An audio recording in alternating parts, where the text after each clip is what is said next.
Hello friends, कैसे हैं आप। तो मेरा नाम प्रणय मेश्राम है और आज हम शुरू करने वाले हैं पॉलिटी का सेकंड लेक्चर। ठीक है।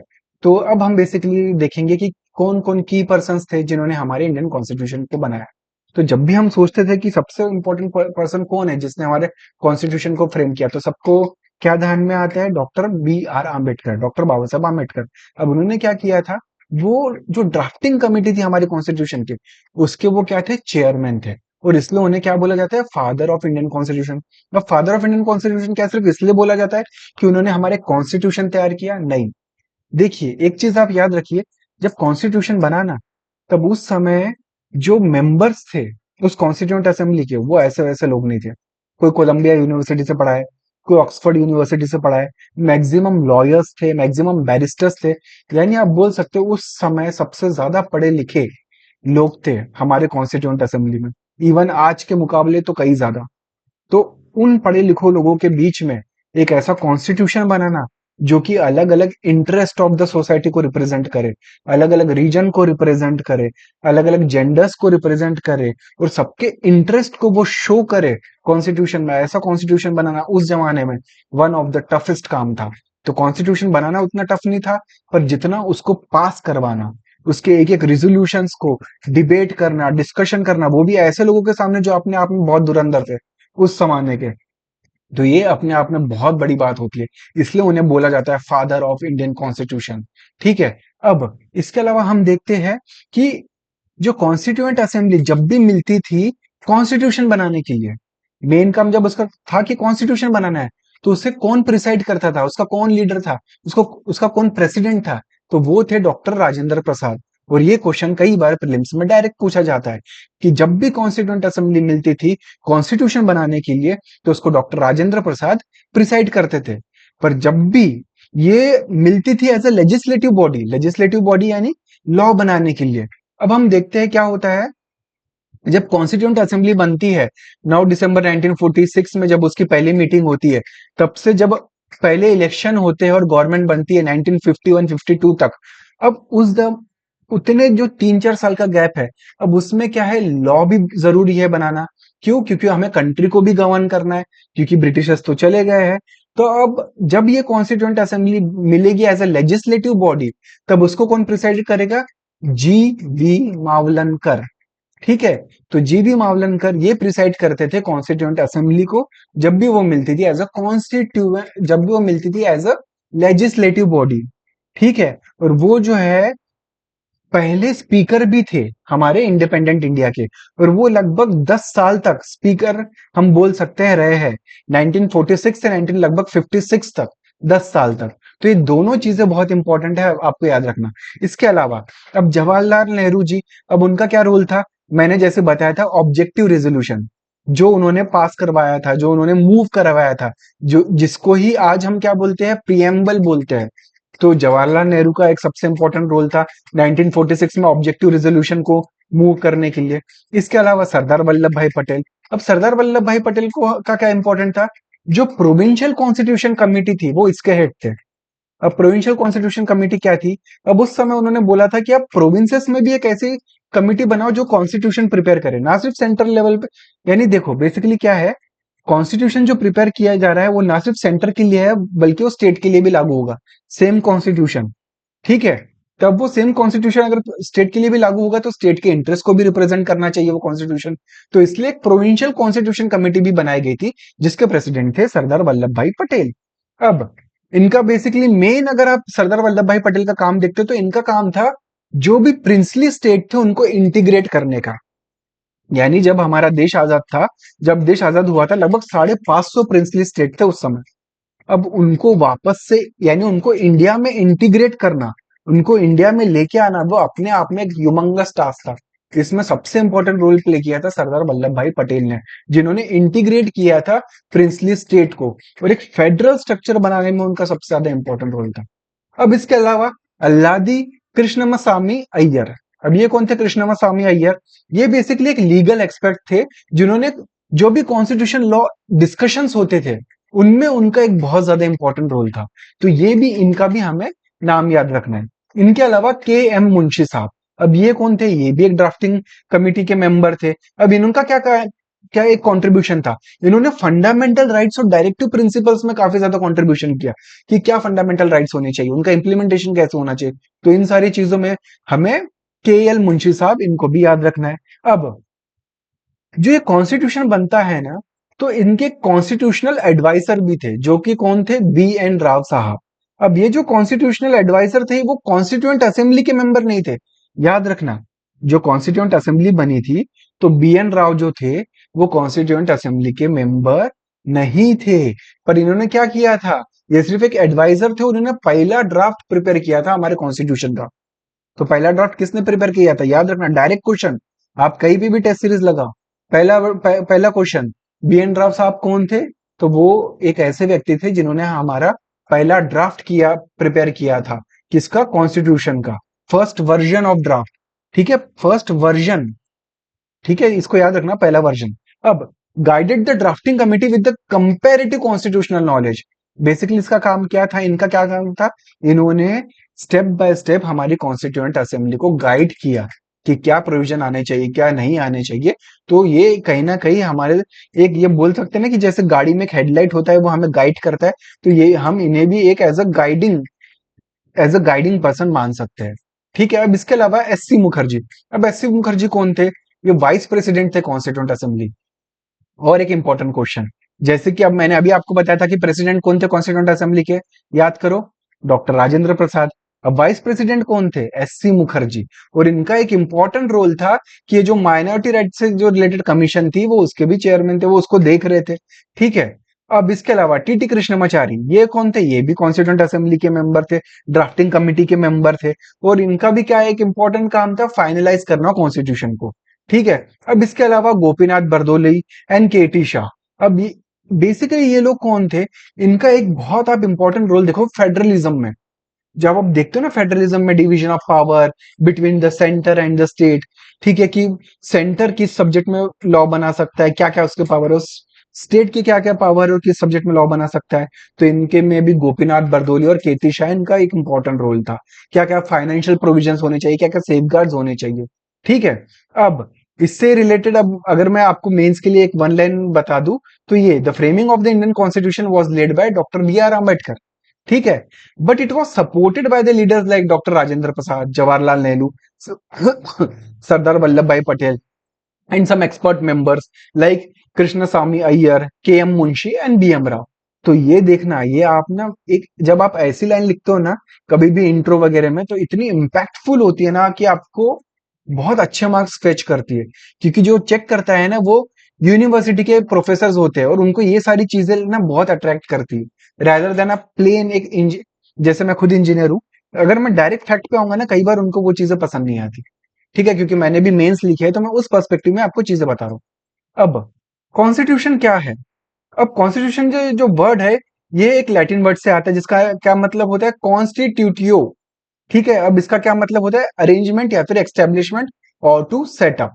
ठीक है, अब ये बेसिकली एक डेफिनेशन होती है। अब ये क्या बेसिकली क्या बताता है, हमें राइट्स बताता है, ड्यूटीज बताता है सिटीजन्स के, डिस्ट्रीब्यूशन ऑफ पावर बताता है सेंट्रल और स्टेट के, या फिर गवर्नमेंट का क्या फ्रेमवर्क होगा, क्या वो डेमोक्रेटिक होगी, हाँ ठीक है, क्या वो प्रेसिडेंशियल फॉर्म ऑफ होगा, क्या वो प्राइम मिनिस्टर, यानी किस किस्म की गवर्नमेंट होगी, ये सारी चीजें हमें कॉन्स्टिट्यूशन बताता है। सिटीजन कौन होंगे, उनके राइट्स क्या होंगे, उनकी ड्यूटीज क्या होगी। ठीक है, ये सारी चीजें हमें बताई जाती है। ठीक है, तो कॉन्स्टिट्यूशन बेसिकली क्या है, ये एक ऐसा लॉ है जो कि ऑर्गेनाइज करता है स्टेट को, एक लिमिटेशन इंपोज करता है गवर्नमेंट को, कि गवर्नमेंट अपने पावर को बहुत ज्यादा एक्सीड करके आपके राइट को हार्म ना करे। इसके अलावा आपके और मेरे जैसे जो इंडिविजुअल है, उनके राइट को भी प्रोटेक्ट करता है।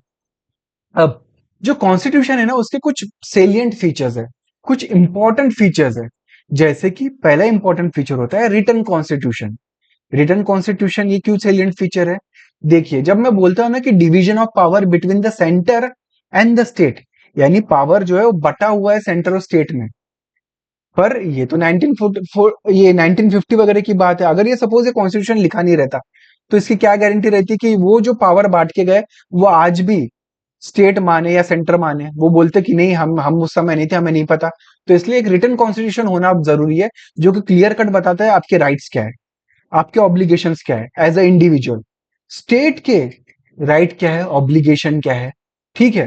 तो अब ये जब हम देखते हैं तो हमारा जो कॉन्स्टिट्यूशन कैसा है, एक रिटन कॉन्स्टिट्यूशन है, ठीक है, और longest constitution in the world. इसके अलावा क्या है, ये एक सिंगल कोडिफाइड डॉक्यूमेंट है। कोडिफाई करना मतलब क्या करना है, उसको राइट डाउन करना, उसको जॉट डाउन करना, उसको लिखना, ठीक है।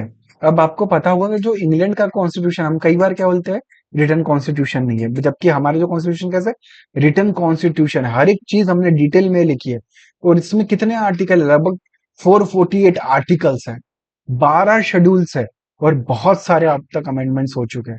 तो आप ये देखिए कि हमारा कॉन्स्टिट्यूशन किस वे से रिटन कॉन्स्टिट्यूशन।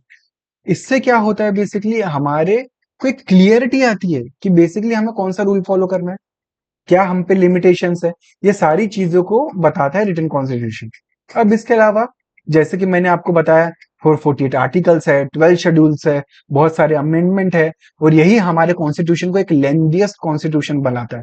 क्यों लेंदिएस्ट है, क्योंकि हमारा जो जो देश है उसमें क्या है, अलग अलग स्टेट्स है, ठीक है। अलग अलग स्टेट्स होने की वजह से क्या है, अलग अलग लैंग्वेजेस है, अलग अलग पॉपुलेशन है, रिलीजन है, ठीक है, अलग अलग कंडीशंस है, एडमिनिस्ट्रेटिव प्रोविजंस अलग है, पॉलिटिकल प्रोविजंस अलग है, इकोनॉमिक प्रोविजंस अलग है, ठीक है। तो ये सारी जो चीजें हैं, ये हमें दिखाती है कि क्यों हमारा कॉन्स्टिट्यूशन इतना लेंथीएस्ट है।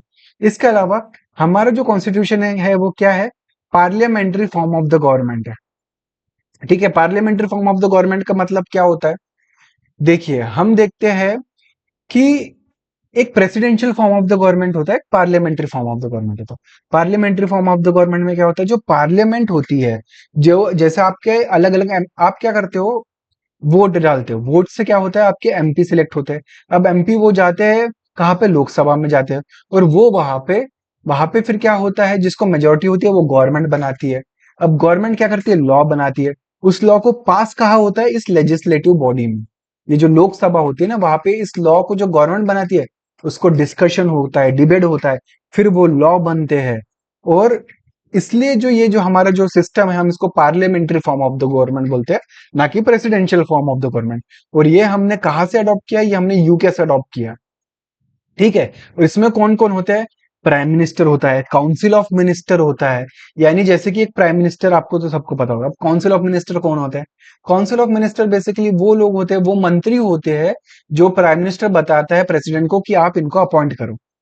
वो अलग अलग डिपार्टमेंट्स को हेड करता है, जैसे कोई डिफेंस को हेड करेगा, कोई होम मिनिस्ट्री को हेड करेगा, कोई ट्रेड एंड कॉमर्स को कोई हेड करेगा, ठीक है। तो ये सारी जो लोग होते हैं, ये कौन रिप्रेजेंट करते हैं, ये काउंसिल ऑफ मिनिस्टर में अलग अलग मिनिस्ट्रीज होती है, ठीक है, उसको हेड करने वाले लोग होते हैं। अब इसमें भी मैं आपको एक चीज बता दूं, इसमें भी एक कैबिनेट मिनिस्टर आते हैं, ठीक है।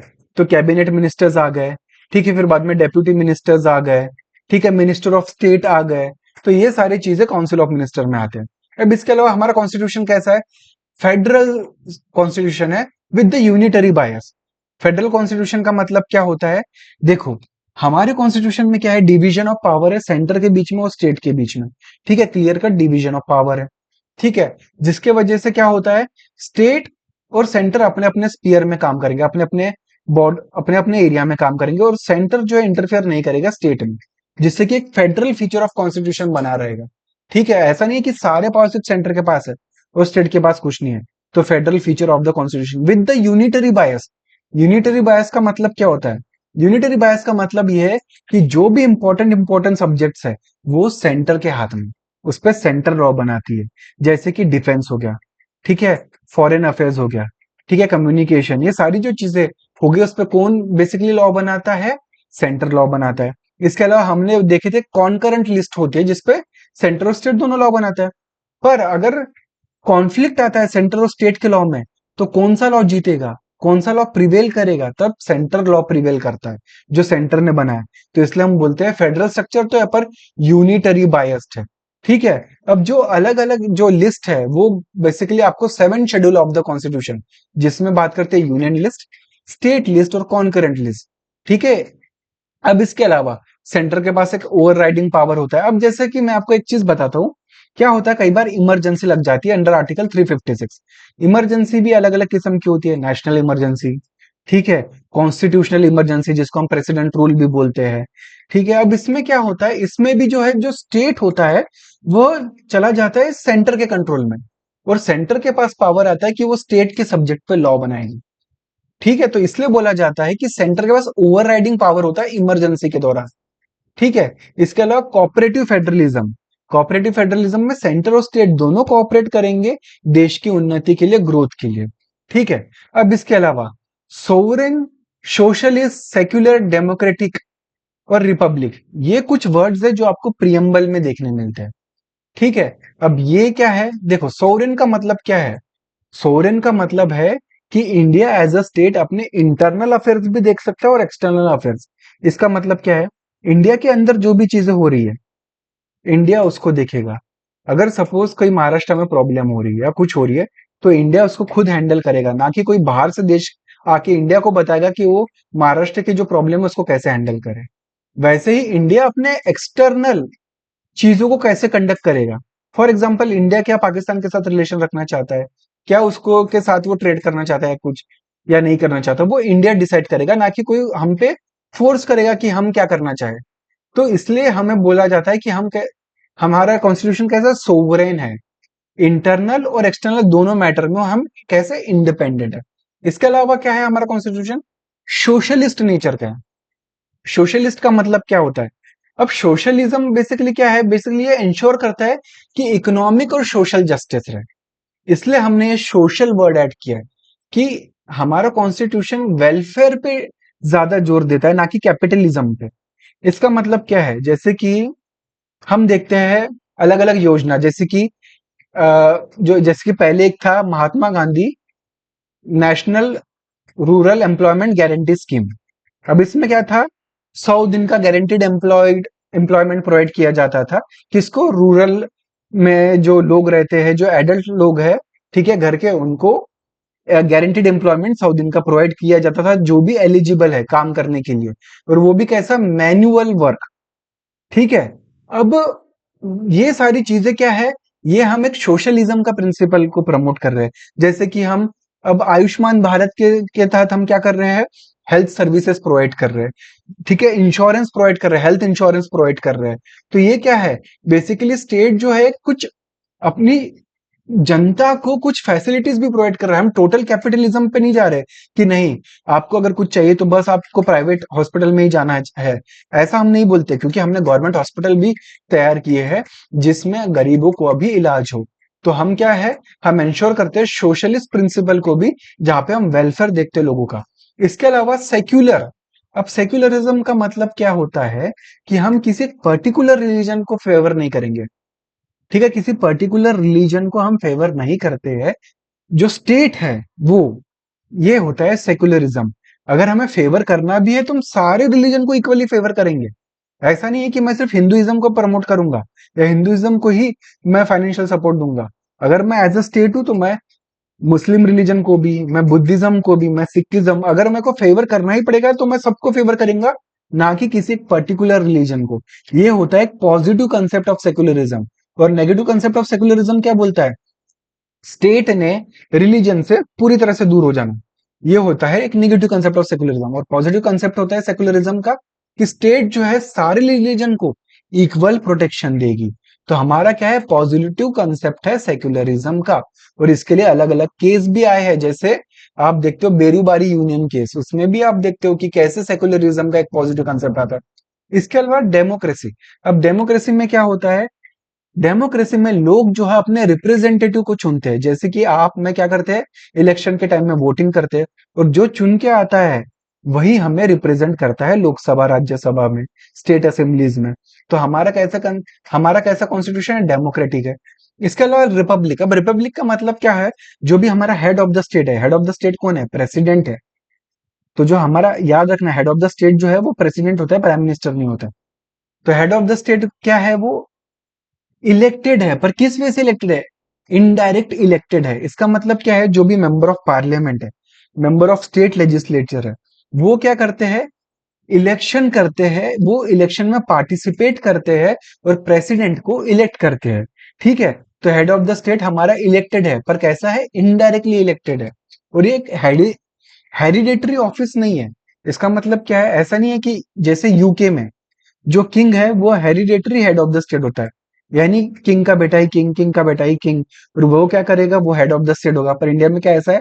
नहीं, हमारा head of the state elected होता है, इनडायरेक्टली इलेक्टेड होता है। अब इसके अलावा फंडामेंटल राइट्स। अब फंडामेंटल राइट्स हमें कहाँ पे मिलते हैं?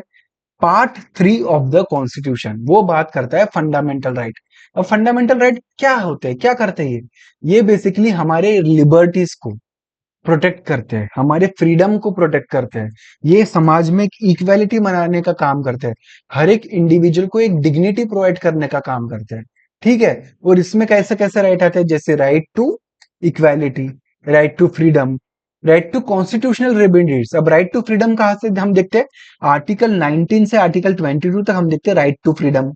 Right against the exploitation, article 23 से 24, कि फॉर एग्जांपल आप बच्चे को जो है जबरदस्ती आप इंप्लॉयमेंट नहीं करवाओगे, आप फोर्स्ड लेबर नहीं कराओगे। ऐसा नहीं कि आप किसी को जबरदस्ती आप बोल रहे हो कि मेरे घर का काम कर, आपने उसको बांध के रखा है, आप उसका बॉन्डेड लेबर करवा रहे हो, ठीक है, आप उसको कोई भी वेतन नहीं दे रहे हो, तो आप ये सारी चीजें नहीं कर सकते। और ये आपको प्रोटेक्ट करता है, ये राइट कहाँ से? Fundamental right. ठीक है, अब ये चीज होगी फंडामेंटल राइट। अब डीपीएसपी, डीपीएसपी क्या होता है? Directive principle of state policy. अब क्या होता है, अगर आपका फंडामेंटल राइट वॉयलेट होता है ना, तो आप कोर्ट के पास जा सकते हो कि मेरा फंडामेंटल राइट वॉयलेट हुआ है, आप उसे री एनफोर्स करें, मुझे प्रोटेक्ट करें। पर जो डायरेक्टिव प्रिंसिपल होते हैं ना, वो एनफोर्सिएबल नहीं होते। इसका मतलब क्या है? अगर मेरे directive principle of state policy जो है डीपीएस पे अगर वॉयलेट होता है, तो मैं कोर्ट के पास नहीं जा सकता हूँ कि आप इन्हें इन्फोर्स कराओ। ठीक है, पर फिर इसका क्या फायदा है? जब भी, अब जैसे मैंने ऊपर बताया, स्टेट जो है हमारा कैसा है? वेलफेयर स्टेट है। तो वो कोई भी पॉलिसी बनाएगा तो वो कैसी पॉलिसी बनाएगा? सामान्य जनता के वेलफेयर के लिए बनाएगा। वो डायरेक्टिव प्रिंसिपल हमें बताती है कि सामान्य जनता का वेलफेयर कैसे करवाना है। ठीक है, तो इसलिए अगर स्टेट अगर कोई भी लॉ बनाएगा, तो ये पॉसिबल ही नहीं है कि वो डायरेक्टिव प्रिंसिपल को अपने दिमाग में ध्यान ना रखे। तो ये एक गाइडिंग टॉर्च की तरह है स्टेट के लिए, कि अगर उसको कोई पॉलिसी बनाना है तो वो हमेशा डायरेक्टिव प्रिंसिपल ऑफ स्टेट को अपने दिमाग में रखेगा। और ये जो है directive principle of state policy promote करते हैं एक आइडिया, कौन सा? Justice, equality, better standard of living. और वो भी अलग अलग आर्टिकल्स में, आर्टिकल 38 में आपको देखना पड़ मिलता है। फ्री लीगल एड आपको पुअर के लिए देखने मिलती है। ठीक है, इसके अलावा ये आपको आर्टिकल 39 में देखने मिलता है, आपको आर्टिकल 40 में विलेज पंचायत आपको देखने मिलती है। और ये सारी चीजें ही आगे जाके आपको 73rd and 74th constitutional amendment में आपको देखने मिलता है, पंचायत एंड म्युनिसिपैलिटी का एक्स्टेब्लिशमेंट। इसके अलावा फंडामेंटल ड्यूटीज जो कि आपको प्रोवाइड की जाती है part 4A of the constitution. अब फंडामेंटल ड्यूटी क्या है? अब मैं इस देश का नागरिक हूँ, तो मेरे तो कुछ राइट्स है कि मेरे को फ्रीडम ऑफ स्पीच, एक्सप्रेशन, ये सारी चीजें, पर मेरी कुछ ड्यूटीज भी है। ड्यूटीज क्या है? कि मैं सबके प्रति अच्छे से बिहेव करूंगा, आपके देश के। मैं नेशनल फ्लैग की रिस्पेक्ट करूंगा, मैं कॉन्स्टिट्यूशन की रिस्पेक्ट करूंगा, मैं वुमेन का सम्मान करूंगा, मैं एक साइंटिफिक टेम्पर से मैं एक्ट करूंगा। तो ये क्या है? ये कुछ डायरेक्टिव प्रिंसिपल होते हैं। और ये, सॉरी, ये फंडामेंटल ड्यूटीज होती है जो कि एक इंडिविजुअल को फॉलो करनी पड़ती है, जो कि part 4A of the constitution को में बताई गई है। ठीक है, अब इसके अलावा हमारे देश में जो है एक सिंगल सिटीजनशिप है। अब जैसे आप यूएसए में देखते हो ना, क्या होता है वहां पे? डबल सिटीजनशिप है। आप यूएस के भी जैसे नागरिक हो सकते हो, और आप टेक्सास के भी नागरिक हो सकते हो। ये एक स्टेट है यूएसए का। या आप फिलिडेल्फिया के नागरिक हो सकते हो, आप कैलिफोर्निया के नागरिक हो सकते हो। जैसे कि आप यूएसए के भी नागरिक हो और एक स्टेट के भी नागरिक हो। पर इंडिया में ऐसा नहीं है। ऐसा नहीं है कि मैं इंडिया का भी नागरिक हूँ और मैं महाराष्ट्र का भी नागरिक हूँ, यानी मेरे पास डबल सिटीजनशिप है, अलग अलग। नहीं, इंडिया में एक ही सिटीजनशिप है, आप भारतीय है, आप इंडियन है, दैट्स इट। आप ऐसा नहीं है कि महाराष्ट्र का अलग से नागरिक हो। ठीक है, तो सिंगल सिटीजनशिप है। इसके अलावा क्या है? सेक्युलरिज्म। ये भी एक हमारा फंडामेंटल फीचर है कॉन्स्टिट्यूशन का। सेक्युलरिज्म में, अब जैसे आर्टिकल 25 से 28 हमें फ्रीडम देता है कि मैं अपना रिलीजन को कैसे प्रैक्टिस करूंगा, मेरा भगवान से नाता कैसा रहेगा, मैं अपने रिलीजन के जो संस्था है मैं उसको कैसे ऑपरेट करूंगा, क्या मेरी रिलीजन संस्था कोई प्रॉपर्टी एक्वायर कर सकती है। ठीक है, क्या अगर मैं किसी कॉलेज में हूँ, तो क्या मेरे पास फ्रीडम है कि मैं उस कॉलेज में जो रिलीजियस इंस्ट्रक्शन दिए जा रहे हैं मैं उसको फॉलो करूँ या ना करूँ। अगर कोई कॉलेज में प्रार्थना होती है, तो क्या मैं उसमें पार्टिसिपेट करूँ ना करूँ? क्या ये मेरा फंडामेंटल राइट है कि मैं, अगर मेरी इच्छा है तो मैं प्रार्थना ना करूँ? तो ये कुछ सारी चीजें आपको आगे जाके देखने मिलेगी आर्टिकल्स 25 से 28। इसके अलावा यूनिवर्सल एडल्ट फ्रेंचाइज। अब यूनिवर्सल एडल्ट फ्रेंचाइज का मतलब होता है जो भी व्यक्ति 18 साल के ऊपर का है वो वोट दे सकता है क्या, वो होता है यूनिवर्सल एडल्ट फ्रेंचाइज। इसके अलावा इंडिपेंडेंट जुडिशरी। हमारी जो जुडिशरी है वो इंडिपेंडेंट है। जैसे कि पहले वाले लेक्चर में मैंने बताया था कि जो तीन ऑर्गन है, लेजिस्लेटिव, एग्जीक्यूटिव और जुडिशरी हमारे, वो तीनों अलग अलग है, अपने अपने स्पीयर ऑफ इन्फ्लुएंस में वो काम करते हैं। इंडिपेंडेंट जुडिशियल सिस्टम है हमारा, ठीक है। और ये क्या इंश्योर करता है, ऐसा ना हो कि कल जाके गवर्नमेंट जो है वो जुडिशरी पे दबाव डाले। जिससे क्या होगा, अगर सपोज गवर्नमेंट ने कुछ ऐसा लॉ बना दिया जो लोगों के राइट को वॉयलेट कर रहा है, और कोर्ट क्या करता है, कोर्ट देखता है कि सेंटर ऐसा कोई लॉ ना बनाए, स्टेट ऐसा कोई लॉ ना बनाए जिससे कि मेरे राइट हार्म होंगे। तो ये जो सेपरेशन ऑफ पावर, ये इंश्योर किया जाता है इंडिपेंडेंट ऑफ जुडिशरी के द्वारा। और इसके लिए जुडिशरी के पास एक सबसे इंपॉर्टेंट पावर होता है, उसको बोला जाता है जुडिशियल रिव्यू। इसके अलावा बाय कैमरल लेजिस्लेचर। अब बाय कैमरलिज्म का मतलब क्या है, सभी ने सुना होगा लोकसभा एक होती है और राज्यसभा होती है। लोकसभा में क्या होता है, हम जो हमारे मेंबर ऑफ पार्लियामेंट होते हैं, हम उसको वोट करते हैं और वो जाके लोकसभा में रिप्रेजेंट करते हैं। अब राज्यसभा में क्या होता है, जितने भी स्टेट असेंबली होती है स्टेट की, जितने भी एमएलए होते हैं, वो क्या करेंगे, आपस में ही कुछ लोगों को इलेक्ट करेंगे और वो जाएंगे राज्यसभा में, ठीक है। और वो क्या करेंगे, वो स्टेट के इंटरेस्ट को रिप्रेजेंट करेंगे। तो बायकैमरल लेजिस्लेटर जैसे कि लोकसभा हो गया, राज्यसभा हो गया, ठीक है। अब इसके अलावा इमरजेंसी प्रोविजन। अब इमरजेंसी प्रोविजन अलग अलग आर्टिकल में दे रखे हैं, जैसे आर्टिकल 352, आर्टिकल 356, आर्टिकल 360। अब ये क्या है, आर्टिकल 352 क्या बोलता है, नेशनल इमरजेंसी। आर्टिकल 356 क्या बोलता है, प्रेसिडेंट रूल। आर्टिकल 360 क्या बोलता है, फाइनेंशियल इमरजेंसी। अब ये तीनों जो है ना बहुत इंपॉर्टेंट चीज है, और वो मैं आपको इमरजेंसी के टॉपिक में पढ़ाऊंगा। अब इसके अलावा अमेंडमेंट टू द कॉन्स्टिट्यूशन। अब हमारा कॉन्स्टिट्यूशन कैसा है, फ्लेक्सिबल भी है और रिजिड भी है। इसका मतलब हमारे कॉन्स्टिट्यूशन में कुछ प्रोविजन ऐसे है जो कि नॉर्मल तरीके से आप उसको अमेंड कर सकते हो, अमेंड यानी चेंज कर सकते हो, ठीक है। जैसे कि फॉर एग्जांपल महाराष्ट्र एक स्टेट है। अब कल जाके मैं एज अ सेंटर सोचता हूँ कि महाराष्ट्र स्टेट से मुझे विदर्भ अलग कलर करना है, और दो ऐसे महाराष्ट्र से मुझे दो अलग अलग स्टेट क्रिएट करना है। तो सेंटर क्या कर सकता है, बिल्कुल कर सकता है। और ये कैसे कर सकता है, ऑर्डिनरी मेजोरिटी से, ऐसा उसको कोई स्पेशल मेजोरिटी नहीं लगेगी। तो ये क्या होगा, हमारा कॉन्स्टिट्यूशन फ्लेक्सिबल हो गया। पर हमारा कॉन्स्टिट्यूशन रिजिड भी है।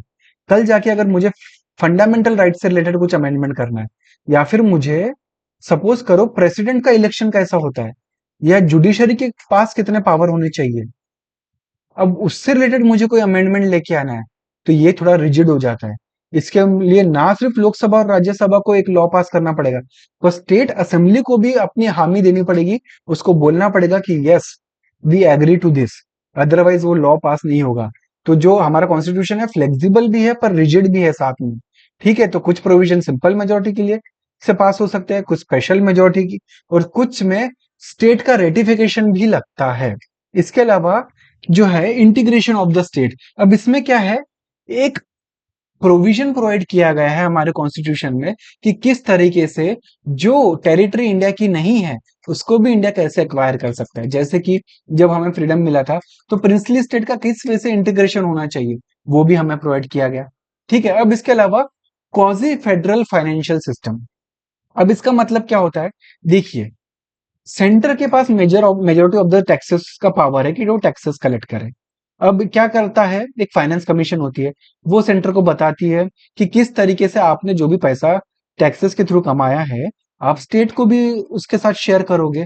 तो ये जो क्वाजी फेडरल फाइनेंशियल सिस्टम होता है, ये बेसिकली फाइनेंस कमीशन के रिकमेंडेशन के थ्रू हम देखते हैं कि किस तरीके से जो distribution of revenue between the centre and the state हो पाएगा, ठीक है। इसके अलावा हम क्या देखते हैं, parliamentary sovereignty with judicial supremacy.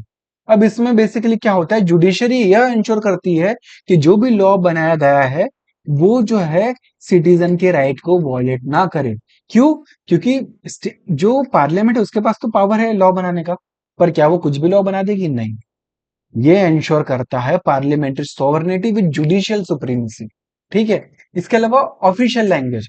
अब देखो क्या होता है, हिंदी जो है in the Devanagari script and English, इसको रिकॉग्नाइज किया गया है एज द ऑफिशियल लैंग्वेज, कि पार्लियामेंट में हम इन दो लैंग्वेज का इस्तेमाल करेंगे जब भी हमें जब भी हमें पार्लियामेंट में कुछ बोलना है तो। पर हम कई बार देखते हैं कोई मराठी में बात करता है पार्लियामेंट में, कोई इंग्लिश में, तो क्या ये कर सकता है? बिल्कुल कर सकता है, पर इसको स्पीकर की परमिशन लगती है। इसके अलावा हम देखते हैं कंप्रिहेंसिव एडमिनिस्ट्रेटिव प्रोविजन भी है, जिसमें कि क्या है, इलेक्शन आ गए, सर्विसेज आ गए, लोकल सेल्फ गवर्नमेंट, पंचायती राज। यानी ये क्या है, देखो, डिसेंट्रलाइजेशन का क्या मतलब होता है, सेंटर के पास सारे पावर ना रहे, वो कुछ पावर स्टेट को दे दिया। अब स्टेट जो है वो अपने जो उसको सब्जेक्ट्स है उस पे वो लॉ बनाएगी। पर ये ऐसा भी नहीं होना चाहिए कि स्टेट के पास सारे पावर हो। तो फिर उससे भी हम नीचे देखते हैं पंचायत, और क्या देखते हैं हम, म्युनिसिपैलिटी देखती है, जो कि लोकल चीजें देखती है, जैसे कि कचरा कलेक्ट करने के लिए, ठीक है, पाइप जो आपका जो वाटर सप्लाई होता है सिटी में, या फिर जो इलेक्ट्रिसिटी सप्लाई होता है वो प्रोवाइड करने के लिए। तो एडमिनिस्ट्रेटिव प्रोविजन जो ना सिर्फ कंप्रेहेंसिव हो बट अच्छे तरीके से काम हो, इसके लिए आपको इलेक्शन कमीशन देखने को मिलती है, state public service commission, central public service commission, ये सारी चीजें देखने मिलती है, पंचायती राज इंस्टीट्यूशन देखने मिलती है।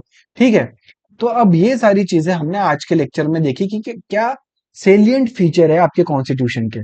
ठीक है, तो आई होप आपको ये लेक्चर बहुत अच्छा लगा होगा, क्योंकि मैंने जो पढ़ा है ना वो मैंने बहुत आपको मेंस के पर्सपेक्टिव के साथ साथ जो प्री के पर्सपेक्टिव में, अगर आपको कभी सेलेंट फीचर आ गया कुछ, तो आप इसको इजीली टैकल कर पाओगे। ठीक है, I hope you like the video. Have a nice day.